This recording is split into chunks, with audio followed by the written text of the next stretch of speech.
नमस्कार, आज आपण बनवणार आहोत कच्च्या कैरीचे लोणचे। त्यासाठी बघा, हे कैऱ्या स्वच्छ धुवून मी कट करून घेतलेल्या आहेत। चला आपण फोडणी टाकून घेऊ।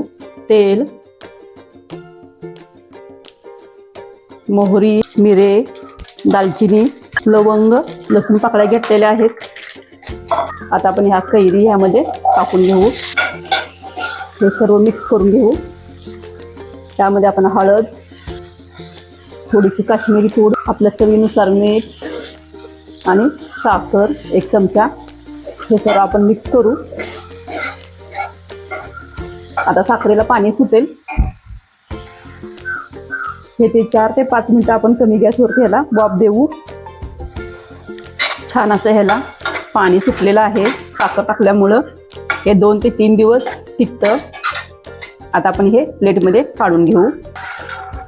हे आपण भातासोबत, चपातीसोबत तोंडी लावायला खाऊ शकतो। या पद्धतीने आपले कच्च्या कैरीचे लोणचे तयार झालेले आहेत। धन्यवाद।